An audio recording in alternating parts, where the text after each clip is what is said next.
Don't learn a language. Instead, acquire it. Let's talk about that statement. Hey, what's up, YouTube? My name is Dan. Welcome to my channel. If this is your first time here, I like to talk about languages, the polyglot journey, and anything related. So let's talk about learning versus acquiring. Now, I'm sure if you've gone on YouTube or on Google and you're interested in learning languages, you're going to come across this distinction. I've seen many videos that start off with what I said at the beginning of this video.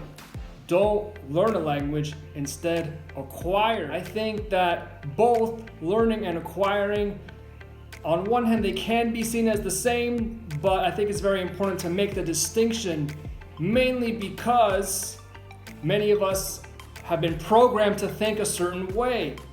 All right, now before I continue, I'm going to say that these are how I view these two things, because when you really think about it, learning and acquiring are practically the same thing, right? At some point, you want to speak a language, you want to be fluent in it, you want to be conversational, you want to get your B1, your score, and in the process of doing that, you are learning, you are acquiring. But once again, I think that it's really important to start thinking about how we go about this process of actually acquiring or learning.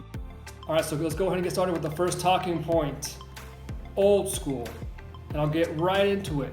When I think of learning a language, I think about the old school way of learning it. Textbooks, a teacher, a whiteboard, grammar, tests, essays, pretty much all the stuff that we had to do for all the other subjects, mathematics, philosophy, languages. I'm sure you guys can remember. Now, acquiring, on the other hand, is not so much textbooks. For example, let's talk about Netflix. You can watch Netflix whether it's dubbed in the language or with subtitles. And in that process, you are actually improving your skills. You are doing something that is going to help you improve and get to the next level. Second talking point, passive versus active. I'm sure that most of us have heard stories about people that move to another country, they move to another city where they know zero of the language and don't take any courses, don't have anyone even helping them, but just by virtue of being in the environment, by being immersed, they were able to pick up the language. I think that's a really good example of the passive part of the acquisition of the language learning process, where you're not so focused on saying to yourself, okay, I'm gonna sit down, I'm gonna study this particular thing, and I'm going to do this. You're actively trying to learn. This is what I think of when I think of learning. But with acquisition, you can take a more passive route. You can watch something, you can listen, you can just be sitting in the couch while there are people in the other room talking, and you're just there absorbing it.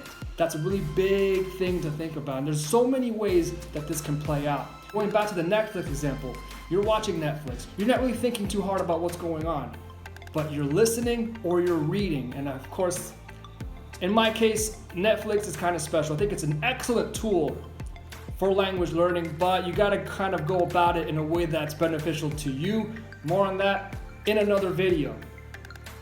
And the third talking point, expansion or technology. I think the biggest takeaway from being able to say learning versus acquiring, for being able to make the distinction, is that now, in this day, we have so much technology that is able to expand our ways of practicing, expand our ways of being immersed in the language. We no longer have to worry about getting a grammar book or getting a Learn English in 30 Days book. We have so many more options at this point. In fact, because of technology and apps, it might seem that there are too many options, in which now is a great time to start organizing and figuring out what things can help us and what things we can use.